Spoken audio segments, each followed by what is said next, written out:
आपल्या सगळ्यांचे नेते आदरणीय पवार साहेब, स्टेजवर बसलेले सर्व मान्यवर, महाराष्ट्राच्या कानाकोपऱ्यातून आलेले राष्ट्रवादी काँग्रेस पक्षाचे जिल्ह्यामध्ये, तालुक्यामध्ये, वेगवेगळ्या शहरामध्ये कार्यकारिणीमध्ये काम करणारे, तसेच विविध सेलवर काम करणारे सर्व सन्माननीय पदाधिकारी, पत्रकार मित्र, सर्व बंधू भगिनींनो आणि माझ्या तरुण मित्रांनो, माझ्या आधीच्या बऱ्याचशा वक्त्यांनी आपल्याला आज आपण 21 तारखेला का हा कार्यक्रम घेतला त्याच्याबद्दल धनंजयनी सांगितलं, बऱ्याच जणांनी सांगितलं. कारण 9 तारखेला आपल्या अहमदनगरला आता अहिल्यादेवी नगर आहे का अहिल्यानगर आहे का पुण्यश्लोक अहिल्यादेवी नगर आहे ते अजून GR निघालेला नाहीये, परंतु तिन्ही नावं त्या दिवशी घेतली गेली होती आणि त्याच्यामुळे त्या शहरामध्ये आपला हा कार्यक्रम घ्यायचा ठरलेला होता. त्याच्या खोलात मी जास्त जात नाही, त्याच्याबद्दल धनंजयनं विस्तृतपणे त्या ठिकाणी सांगितलेलं आहे.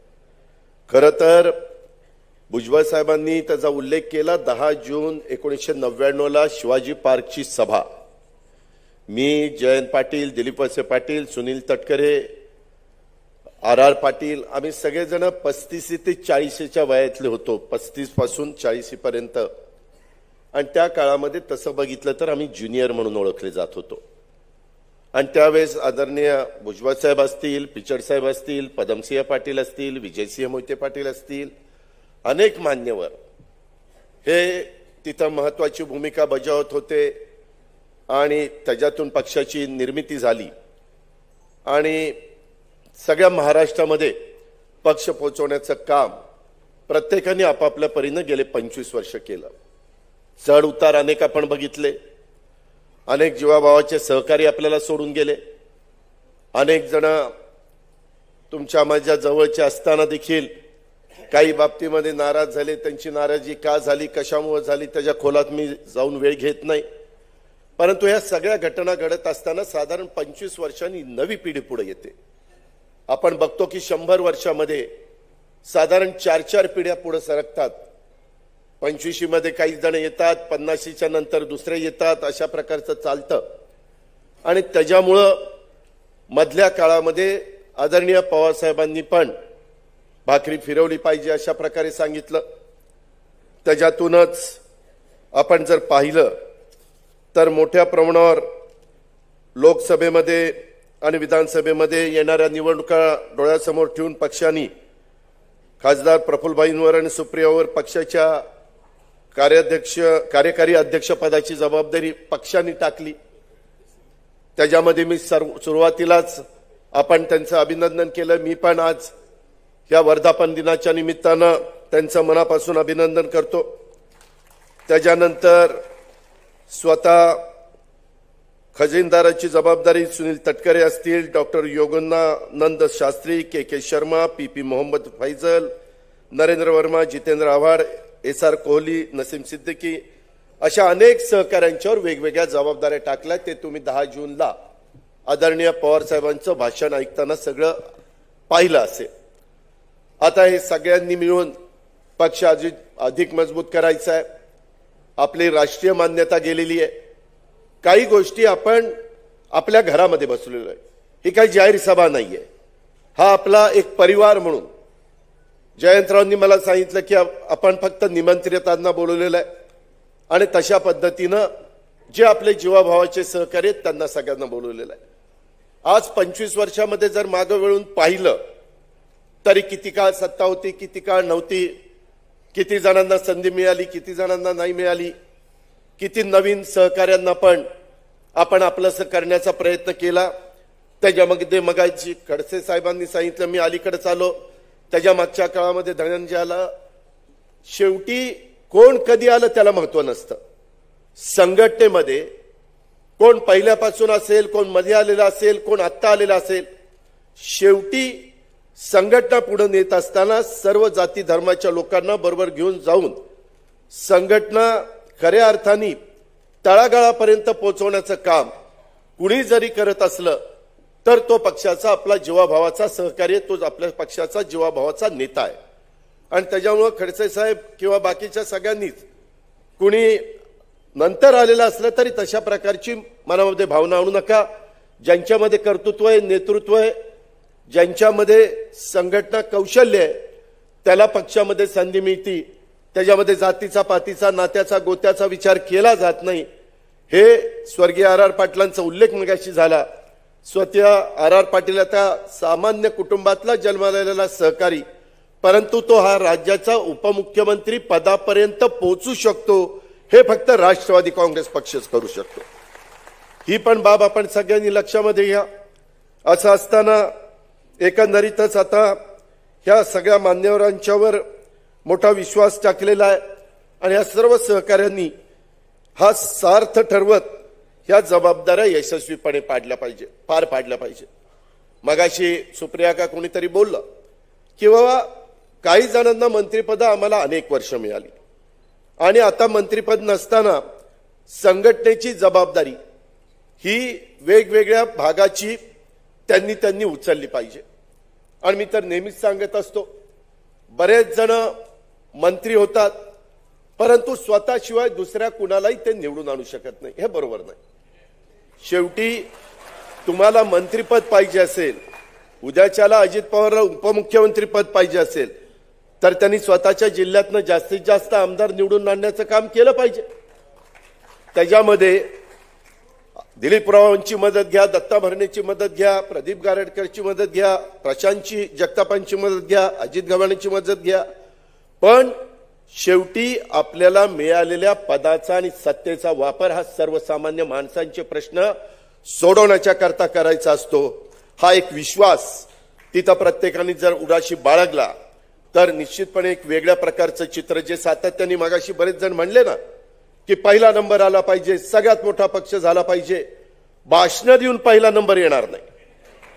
भाषणामध्ये तुम्हाला सांगितल्यानंतर तुम्हाला त्याच्यातनं स्फूर्ती मिळेल, प्रेरणा मिळेल, जोश मिळेल, परंतु बोलणाऱ्यांनी पण आपण पण किती भागामध्ये जातो, काय करतो, आपण ज्या जिल्ह्यातनं येतो त्या जिल्ह्यात तरी आपण एकोपा ठेवलाय का, याचं पण आत्मचिंतन आत्मपरीक्षण केलं पाहिजे। मला पण खूप काही बोलता येतं, तसं सगळ्या महाराष्ट्राला माहिती आहे, मी कुणाचा अपमान करण्याच्या करता इथं भाषण करत नाही। मित्रांनो, 25 वर्षाच्या राजकीय जीवनामध्ये माझ्या मनाला दुःख आहे की कधी कधी मी विचार करतो, तुम्ही पण करता, स्टेजवरचे पण करतात, की ममता बॅनर्जी एकट्याच्या जीवावर पश्चिम महाराष्ट्र घेऊ शकते, पश्चिम बंगाल घेऊ शकते, केजरीवाल 2-2 राज्य आणू शकतो, पंजाब आणि दिल्ली, नितीश कुमार देखील बऱ्यापैकी बिहारमध्ये त्या ठिकाणी वर्चस्व निर्माण करू शकतो। त्याच्या संदर्भामध्ये अनेक इकडे खाली तुम्ही आंध्रमध्ये गेला तर चंद्रबाबू नायडू किंवा आता जगनमोहन रेड्डी किंवा आता तेलंगणाचा तो केसीआर, बीआरएस पक्ष, बीआरएस तो त्या ठिकाणी एकट्याच्या ताकदीवर आणू शकतो। आता या सगळ्या नेत्यांची नावं घेतल्यानंतर ह्याच्यात सगळ्यात उजवा नेता तर आदरणीय पवार साहेब आहेत ना, आहेत, शिट्ट्या मारतायत, टाळ्या मारतायत, तुम्ही सगळं हो म्हणताय, पण कधी आपल्या एकट्याच्या ताकदीवर आपण आपला राष्ट्रवादी काँग्रेस पक्ष राज्यामध्ये निवडून येऊ शकला का? ह्याच्यामध्ये आपणच कुठं कमी पडलो। आपण विदर्भामध्ये कमी पडतो, आपण मुंबईमध्ये कमी पडतो। आज देखील मुंबईत काय अवस्था आहे? आज 25वा वर्धापन दिना 24 पूर्ण करून 25व्या ह्याच्यात पदार्पण करतोय, अजूनही मुंबईचा अध्यक्ष नाहीये। आपल्याला काय दिल्लीला कुणाला विचारायला जायचंय? आपल्याला निर्णय तर महाराष्ट्रातच घ्यायचा, इथं आपल्या राष्ट्रवादी भवनमध्ये घ्यायचा आहे, साहेबांशी चर्चा करायची, इतर मान्यवरांशी चर्चा करायची। का आपण कमी पडलो? कशामुळे तिथं कमी पडलो? बाकीच्या बाबतीमध्ये कधी कोकणात आपण वर्चस्व निर्माण केलं, पश्चिम महाराष्ट्रात केलं, उत्तर महाराष्ट्रामध्ये देखील कधी कधी आपले चांगले, आताही 6-7 जागा नगरमधनं आलेल्या आहेत, नाशिकमधनं 6 जागा आलेल्या आहेत, 7वा हिरामण खोसकर आपलाच असल्यासारखं आहे, पलीकडे जळगावमध्ये माग 6 जागा आपल्या होत्या। सांगायचं तात्पर्य, आपण आज आनंदाचा दिवस साजरा करत असताना आपण थोडंसं पाठीमागं वळू, आत्मचिंतन आत्मपरीक्षण पण करण्याची गरज आहे। आज नवीन पण कार्यकर्ते पुढे येत आहेत, वेगवेगळे विविध सेल, आता त्या सेलमध्ये काही बदल करायचा आहे का नाही? किती वर्ष आता कुठं 35ची आहे ते फार 40ला गेले ना, आता तिथं बदल करा. मी इतक्याला सांगतो, काय कुणाचे तिथं इंटरेस्ट अडकलेले ते तरी मला कळू द्या. त्यामध्ये भाकरी जर फिरवायची झालं तर फिरलीच पाहिजे. जे काही ज्यांचं वयोमान झालंय त्यांना फादर राष्ट्रवादीमध्ये घ्या. अरे थांब रे, तू ज्याने आता जोरात घोषणा दिली त्याच्या वॉर्डामध्ये आपला नगरसेवक निवडून येतो का रे? किंवा जिल्हा परिषद तालुका पंचायत त्याची असेल ते जाऊ द्या, जिल्हा परिषद तालुका पंचायत ग्रामपंचायत तरी निवडून येते का? उगीच मला अनुभव आहे, जिथं कार्यक्रमाला गेलो की मोठंच्या मोठं काहीतरी वजन प्रेझेंट दिलं, आपण देतो ना काहीतरी, ते समजावून नक्की इथं बराच काहीतरी घोटाळा झालेला आहे. त्या वजनानेच मी दबलो पाहिजे किंवा नेते मंडळी दबले पाहिजे. हे असले प्रकार चालतात. जे काम करताना तो कामच करत राहतो. मित्रांनो, अलीकडच्या काळामध्ये आत्ताचं सरकार, त्याचा उल्लेख भुजबळ साहेबांनी किंवा इतर अनेक मान्यवरांनी केला. त्याच्या आधी मी नरहरी झिरवाळच्या संदर्भामध्ये सांगतो, आपल्या राज्याला वारकरी संप्रदायाची खरं तर मोठी परंपरा आहे. आजच आता माझ्या इंदापूरमधनं पालखी उद्या परवा जाईल माझ्या अकलूजमध्ये, आणि तिकडची पण माऊलीची पण पालखी पुढे सरकतीये. एकादशीच्या निमित्तानं, दरवर्षी आषाढी एकादशीच्या निमित्तानं लाखो वारकरी भक्तिरसामध्ये तल्लीन होऊन अक्षरशः वारीमध्ये सहभागी होतात. आपल्यातले पण काही जण वारीमध्ये सहभागी झाले. आम्हाला इतका वेळ मिळत नाही, परंतु आम्ही वारीमध्ये थोडं का होईना फुगडी खेळलो कशी तरी, त्याच्या संदर्भामध्ये सारथ्य पण थोडंफार केलं. शेवटी जर तेवढा वेळ मिळाला तर अमोल मिटकरी मला म्हणले उद्या परवा ते अविनाश काकडे हे सगळेजण 2-3 दिवस आता पंढरीला इंदापूरमधनं पुढे जाणार. मी मगाशीच दत्ता भरणेला सांगत होतो. मला एक सांगायचं की बाबा, हे तल्लीन होऊन वारीमध्ये सहभागी होतात आपले काही सहकारी, मग त्याच्यामधले आमदार नरहरी झिरवाळ, अमोल मिटकरी, अविनाश काकडे आणि अशोक काळे यांनी यावर्षीपासून वारी आपल्या दारी अशा प्रकारचा एक स्तुत्य उपक्रम आपल्या महाराष्ट्रामध्ये राबवत आहे. काल का परवा नरहरी झिरवाळचा वाढदिवस होता, त्याही वेळेस तिथे कार्यक्रम चांगला झाला, तशा प्रकारचे रिपोर्ट मला आले. आणि हा स्तुत्य उपक्रम सुरू केला असून त्या अंतर्गत ते प्रत्येक जिल्ह्यात जाऊन तुकारामाची गाथा आणि पायकांचे अभंग हे ग्रंथ वितरित करणार आहेत. सध्या देशामध्ये धार्मिक दोहन तेढ निर्माण करण्याचा प्रयत्न हा मोठ्या प्रमाणात सुरू आहे. वास्तविक आपण त्याच्यामध्ये संविधानाने सर्व धर्म समभाव हा स्वीकारलेला आहे, आणि तोच वारकरी संप्रदायाचा तसं बघितलं तर मूळ गाभा आहे. त्यामुळे माझी सर्व आमदारांना, सर्व तालुका अध्यक्षांना, शहर अध्यक्षांना, जिल्हा अध्यक्षांना, कार्यकारिणीला, सगळ्या सेलच्या प्रमुखांना विनंती आहे की त्यांनी त्यांच्या भागामध्ये वारी आपल्या दारी या उपक्रमाच्या निमित्तानं तुकाराम महाराजांची गाथा निरूपण सोहळे आयोजित करावेत, आणि त्यामुळे समाजाचं प्रबोधन होईल. एक सामाजिक शांतता आणि सलोखा प्रस्थापित करण्याला मदत होईल, ज्याचा उल्लेख मगाशी भुजबळ साहेबांनी केला. गेल्या 2-3 महिन्यामध्ये 8-10 दंगली का महाराष्ट्रामध्ये घडल्या, का वेगवेगळ्या भागामध्ये घडतं, थोडंसं त्याचा पुनरुच्चार होतोय. पण ह्याच्यामध्ये जातीय सलोखा हा कुठंतरी बिघडावा, जाती जातीमध्ये, समाजामध्ये तेढ निर्माण व्हावी, अशा प्रकारचा प्रयत्न हा काही जण करतात. त्याचा मास्टर माइंड कोण आहे हे पण शोधून काढलं पाहिजे. त्याच्या संदर्भामध्ये आपण पण आपली जबाबदारी अतिशय योग्य पद्धतीने पार पाडण्याचा प्रयत्न केला पाहिजे. आणि हा प्रयत्न करत असताना ह्या गोष्टीला माझ्या आमदारांनी पण चांगल्या प्रकारचं सहकार्य करावं. काही तुम्हाला विचारायचं असेल तर नरहरीला, अमोल मिटकरीला, अविनाश काकड्यांना किंवा अशोक काळेंना कुणालाही तुम्ही विचारा. किंवा आम्ही दर आठवड्याला असतो मुंबईमध्ये, आम्ही पण ते कसं ऑर्गनाईज करायचं ते ऑर्गनाईज करण्याचं काम आपण सगळेजण करू. मित्रांनो, हे सगळा प्रयत्न करत असताना बाकीच्याही बाबतीमध्ये ज्या काही गोष्टी सध्या चाललेल्या आहेत ते म्हणजे महिलांच्यावर अन्याय, अत्याचार, बलात्काराच्या केसेस. आता कालच आपला उस्मानाबाद, परंतु त्याला आता धाराशिव नाव दिलंय, यांनी कोर्टाने सांगितलं की तुम्ही उस्मानाबादच आता सध्या वापरा, धाराशिव उस्मानाबाद जे असेल ते.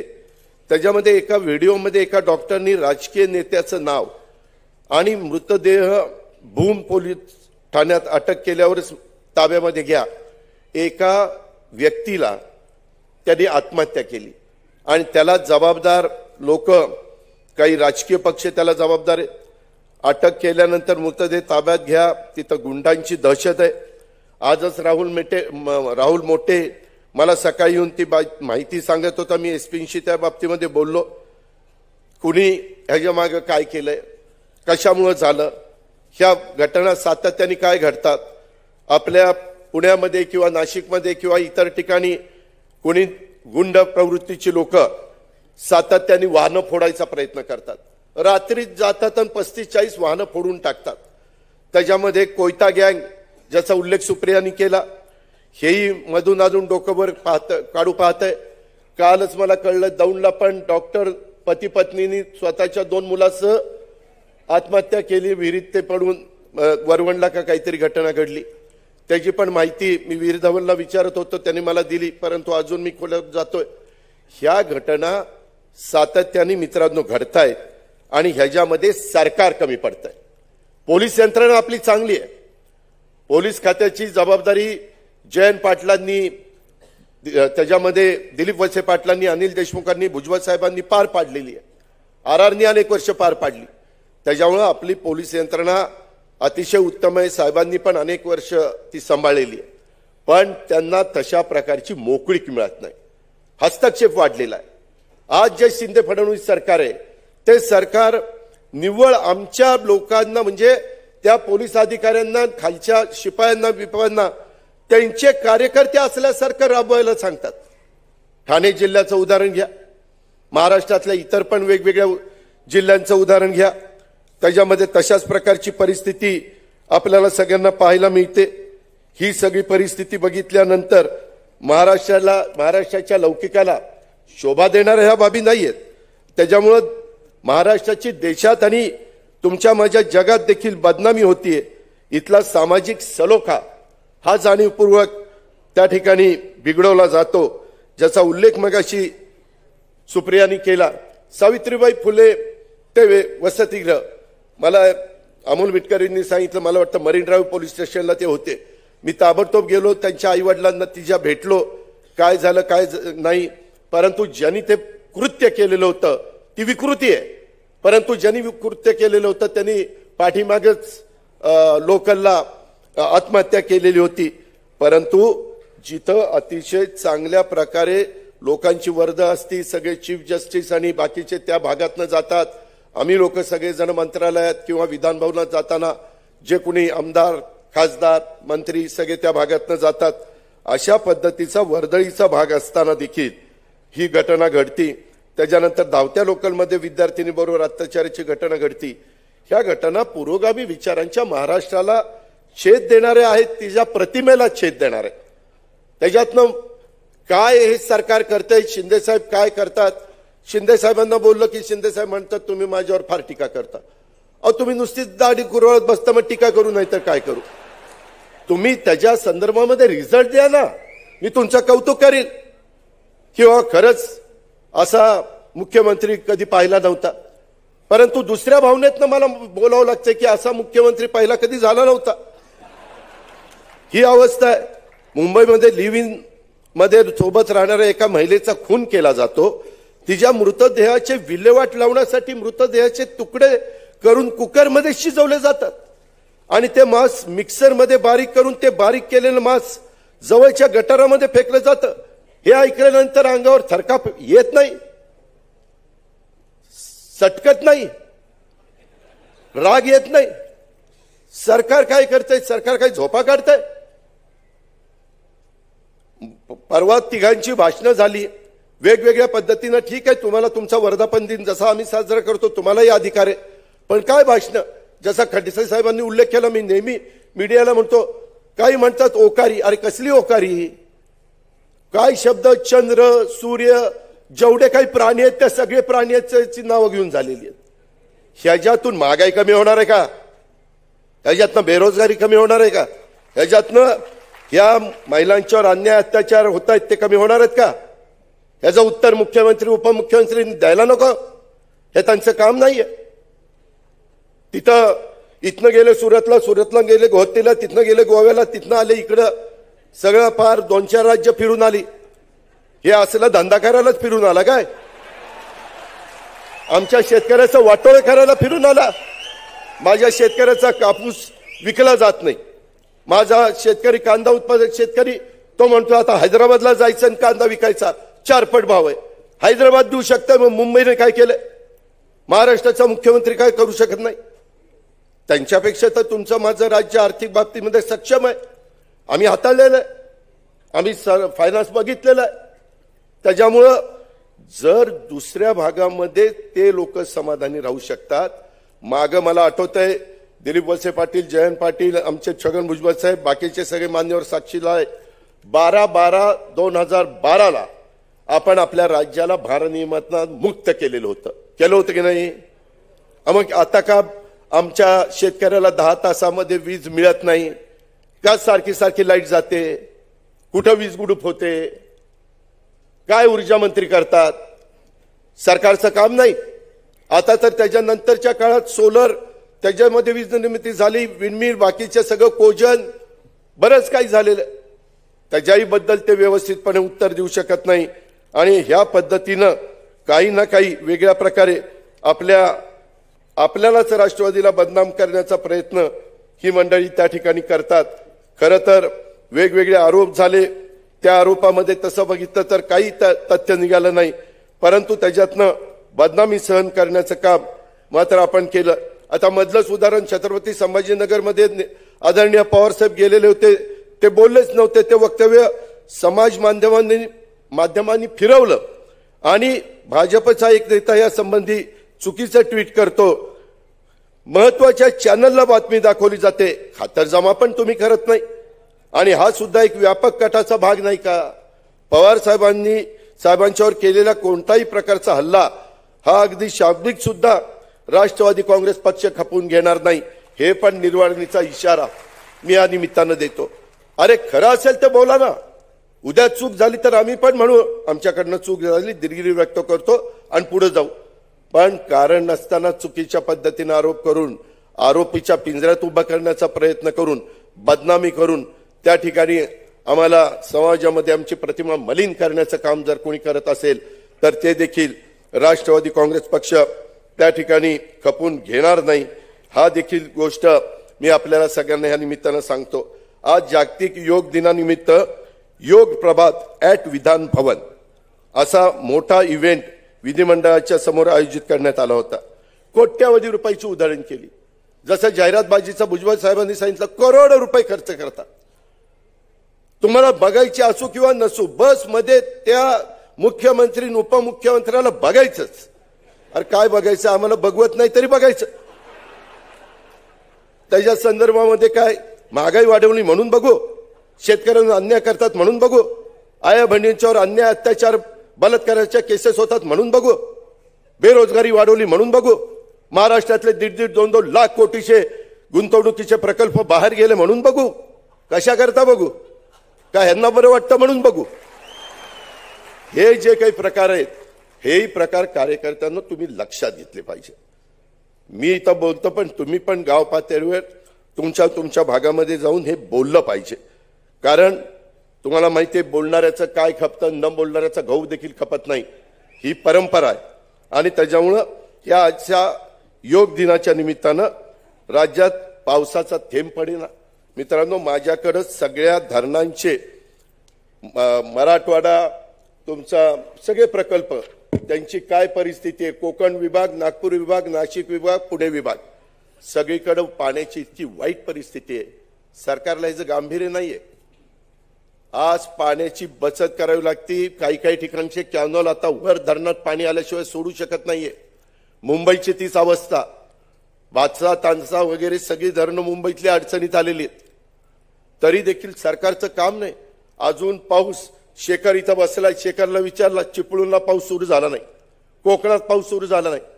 पेरण्या जे शेतकऱ्यांचं प्रतिनिधित्व करतात त्यांना मला सांगायचंय, जून पर्यंत पेरण्या करू नका. सगळं हवामान एकंदरीतच सगळं पुढे ढकललं. 7 तारखेला मृग नक्षत्र निघतच नाही. हे सगळं जे पुढे ढकललं गेलेलं आहे त्याच्यातनं शेतकऱ्यांचं बियाण्याचं नुकसान होईल. एक तर बियाणं मिळत नाही, खतं महागलीत, त्याच्यात वाटोळं केले आपल्या सगळ्यांचं. आणि असं असताना आपल्या शेतकऱ्यांना पण त्याच्यातनं जागा करण्याचा प्रयत्न करा. आणि ह्या पद्धतीनं पाऊस पडल्यानंतर पेरण्या केल्या तर ते जास्त चांगल्या पद्धतीनं होईल. ही पण बाब आपण सगळ्यांनी या निमित्तानं लक्षामध्ये घ्यावी. त्या योग दिनाच्या त्याच्यामध्ये मलाही बोलवलं होतं, ते अंबादास दानवेला बोलवलं होतं. आमचे नरहरी झिरवाळ साहेब तर इथंच आहेत. मी त्यांना म्हणलं का मी तर गेलो नाही, कारण म्हणलं तिथं जाण्यात काय अर्थ आहे, यांचीच सगळं उदो चाललेलं असणार. काय गेलं नाही नरहरी झिरवाळ साहेब? ते म्हणले दादा पोट एवढं वाढलं की योगा होतच नाही माझ्याकडनं. आणि सगळ्यांच्या देखत पोट वाढलेलं असताना योगा नाही आला तर सगळे माझ्याकडेच बघतील म्हणले. पठ्या खरं बोलला. म्हणजे म्हणलं योगा होत नाही पण बायकोला इथं घेऊन नाचू शकतोय. पठ्या तुमच्यातला कोणी तुमच्या बायकोला घेऊन नाचू शकतो का? तुमची बायको तुम्हाला घेऊन नाचेल पण तुम्ही नाही नाचू शकत. मित्रांनो, गमतीचा भाग जाऊ द्या, परंतु ह्या सगळ्या गोष्टी आहेत. माझी आपल्याला सगळ्यांना विनंती आहे की एकंदरीतच या सगळ्या कामामध्ये आपण महापुरुषांच्यावर अन्याय अत्याचार सगळे भुजबळ साहेबांनी सांगितलं म्हणून तो उल्लेख मी त्या ठिकाणी करत नाही. परंतु 87 साली मी बारामती तालुक्यामध्ये बसायला सुरुवात केली. 91ला राजीव गांधींनी पवार साहेबांनी मला खासदारकीचं तिकीट दिलं. मी खासदार झालो. 6 महिने तिकडचं बघितल्यानंतर म्हणले हे आपलं काम नाही, आपलं चरा महाराष्ट्रात. सुप्रियाला म्हणले तुझंच काम आहे, तू बघ पुढं काय करायचं ते. आणि त्या पद्धतीनं ती तिकडे बघायला लागली, मी इकडे बघायला लागलो. आजपर्यंत मला राज्यमंत्री, मंत्री, उपमुख्यमंत्री, विरोधी पक्ष नेते, विरोधी पक्षाचा आमदार, पवारसाहेब मुख्यमंत्री असताना आमदार, सगळ्या प्रकारची पदं मी भूषवली. त्याच्यामध्ये मित्रांनो ही संघटना शेवटी मजबूत असेल तर सगळ्या गोष्टी होतात. मला आठवतंय उद्याच्या निवडणुकीमध्ये BRS आणि वंचित यांना दुर्लक्षित करून आपल्याला चालणार नाही. हे मी तुम्हाला लक्षात ठेवा. कारण मागच्या काळामध्ये वंचितनं फक्त वंचित होतं, त्यावेळेस आपल्याला बराच फटका काँग्रेस आणि राष्ट्रवादी आघाडीला बसला. जे काठावर आपले 5-7 हजार 10 हजारात आमदार निवडून येतात ते अडचणीत येतात. खासदार अडचणीत आले. आता माझा अंदाज आहे तिथं एक कार्यक्रम होता, त्या कार्यक्रमाला प्रकाश आंबेडकर साहेबांना यांनी तेलंगणाच्या मुख्यमंत्र्यांनी बोलवलं होतं. आणि त्यांच्या राज्यात जेवढं लक्ष नाही त्याच्यापेक्षा जास्त लक्ष त्यांचं आपल्या राज्यात आहे. कुणालाही फोन करतात, कुणालाही संपर्क साधतात. आजी माजी आमदार असतील, कुणी मंत्री असतील, सगळ्यांना हे जे काही चाललेलं आहे. निवडणुकीमध्ये वातावरण किती आपण चांगलं करण्याचा प्रयत्न केला तर हे बारकावे पण आपण लक्षामध्ये घेतले पाहिजे. समविचारी मतांची विभागणी झाली तर त्याच्यामध्ये अडचण येते. म्हणून आपण सगळ्यांनी काळजी घेतली पाहिजे. जसा उल्लेख सुप्रियांनी केला, ज्याच्याकरता जयंत पाटील सातत्याने बूथ कमिट्या अनिल भाईदासनी आता त्याच्यामध्ये चांगलं लक्ष घातलंय. असं सगळ्यांनी केलं पाहिजे. जिथं आपला आमदार नाही, जो मतदारसंघ आपण लढणार आहे तिथंही केलं पाहिजे.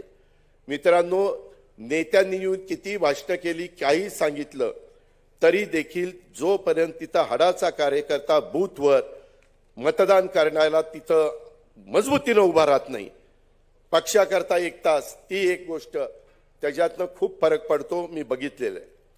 आम्ही 1.5 लाख 1.25 लाखांनी निवडून येतो. त्याचं कारण बूथ कमिटी आहे.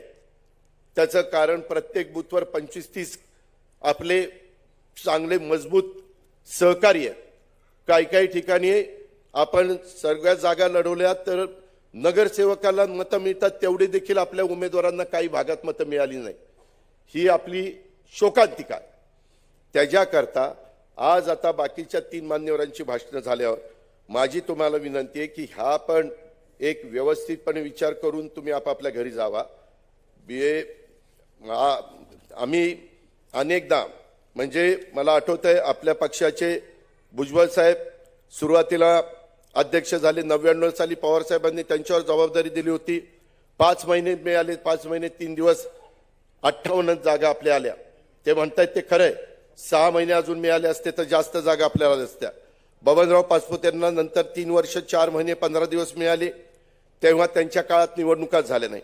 आपण दोनदा असं केलं, 2004 आणि 2009ला. आर पाटलांचा निश्चितपणे आधुनिक महाराष्ट्राचा गाडगे महाराज अशी त्यांची ओळख होती आणि त्याचा परिणाम निश्चितपणे मतांवर व्हायचा आणि आपली संख्या वाढायला मदत व्हायची. त्याच्यामध्ये 2004ला आर पाटील 1 वर्ष 8 महिने मंत्री असताना अध्यक्ष असताना 71 जागा आल्या. पुन्हा 2008 मध्ये मला आठवतंय एक घटना घडली, आर पाटील निघून गेला तासगावला. नंतर स्वर्गीय विनायकराव पाटलांना मी एक हेलिकॉप्टर केलं, पाठवलं, आरआरला बोलून घेतलं आणि साहेबांना आम्ही सगळ्यांनी विनंती केली की साहेब आता त्यालाच पुन्हा आपण अध्यक्ष करूया. आणि 2008 ते 2009 त्यावेळेस त्याला पुन्हा अध्यक्ष केलं, तेव्हा 62 जागा आल्या. अरुणभाईंच्या 4 वर्षाच्या काळात निवडणूकच झाली नाही. मधुकरराव पिचडांच्या 3 वर्षाच्या काळात 4 वर्षाच्या काळात निवडणूकच झाली नाही. भास्कर जाधवांच्या 1 वर्षाच्या काळात निवडणूक झाली नाही. सुनील तटकरेंच्या काळात अतिशय प्रतिकूल परिस्थिती होती, ते 3 वर्ष 10 महिने अध्यक्ष होते. त्यांचे 41 जागा त्यावेळेस निवडून आल्या, 42 काँग्रेसच्या आल्या. जयंतराव गेले 5 वर्ष 1 महिना प्रांताध्यक्ष आहेत. 2019ला आपल्या 54 जागा आल्या. त्याही वेळेस प्रतिकूल परिस्थिती होती, वातावरण फार वेगळं होतं. अशा वेगवेगळ्या मान्यवरांनी आपल्या संघटनेचे, आता काही आपल्या बरोबर राहिलेत, आर आपल्यात हयात नाही, त्याला भावपूर्ण श्रद्धांजली. इतर पण मान्यवर ज्याचा उल्लेख सुप्रियाने केला किंवा कुठले राहिलेले असतील त्यांनाही मी भावपूर्ण श्रद्धांजली अर्पण करतो. परंतु इथून पुढच्या काळात मी हे काय सांगतो, मी प्रशासन चांगलं चालवलंय, मी मंत्रालयामध्ये काम केले, लोकांची कामं यस किंवा नो करून मी त्याचा तुकडा पाडत असतो. आमदार मागच्या निवडणुकीमध्ये आमदार म्हणजे कामाचा तुकडा पाडत असतो, तुमचा नसतो पाडत.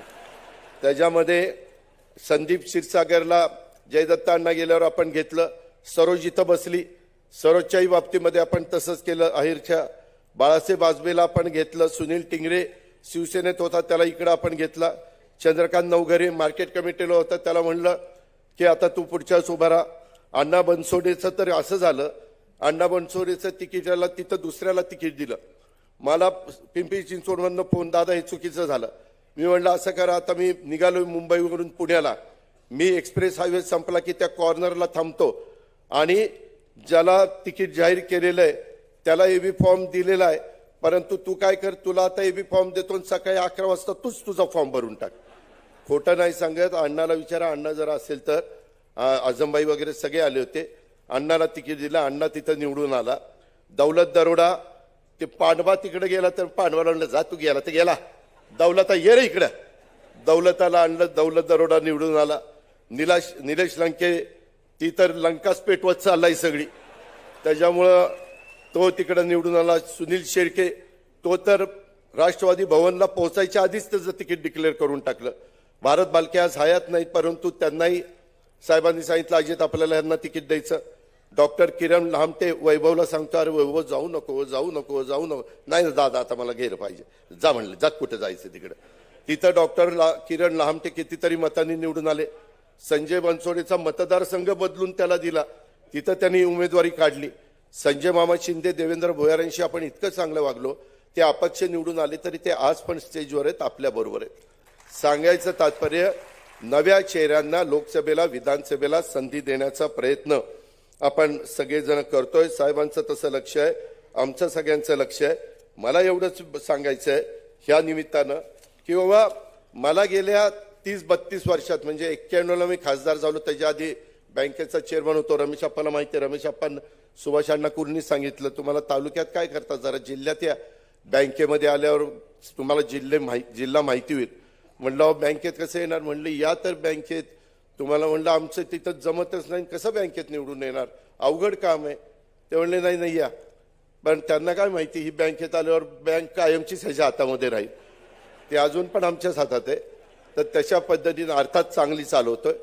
मित्रांनो, ह्या सगळ्याच्या बाबतीमध्ये मला एवढंच सांगायचंय, आता इतके वर्ष सगळीकडे काम केलंय, मला स्टेजवरच्या मान्यवरांना आपल्यालाही सगळ्यांना सांगायचंय, मला विरोधी पक्ष नेत्यामध्ये फार काही इंटरेस्ट नव्हता, परंतु आमदारांनी आग्रह केला, त्यांनी ते सह्या केल्या आणि त्याच्यामुळे मी त्यांच्या खातर आणि नेते मंडळींनी पण सांगितलं अजित तू त्या ठिकाणी हो.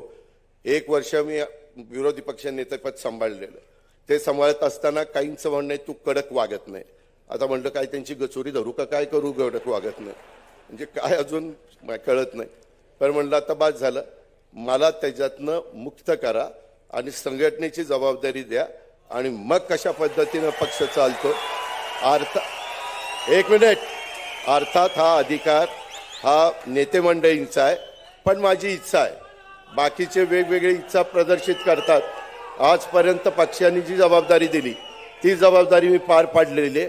थोडं संघटनेत कुठलंही पद द्या, काय कसलंही पद तुम्हाला जे योग्य वाटेल ते द्या, त्या पदाला न्याय दाखवून देईल एवढा शब्द देतो थांबतो. जय हिंद, जय महाराष्ट्र.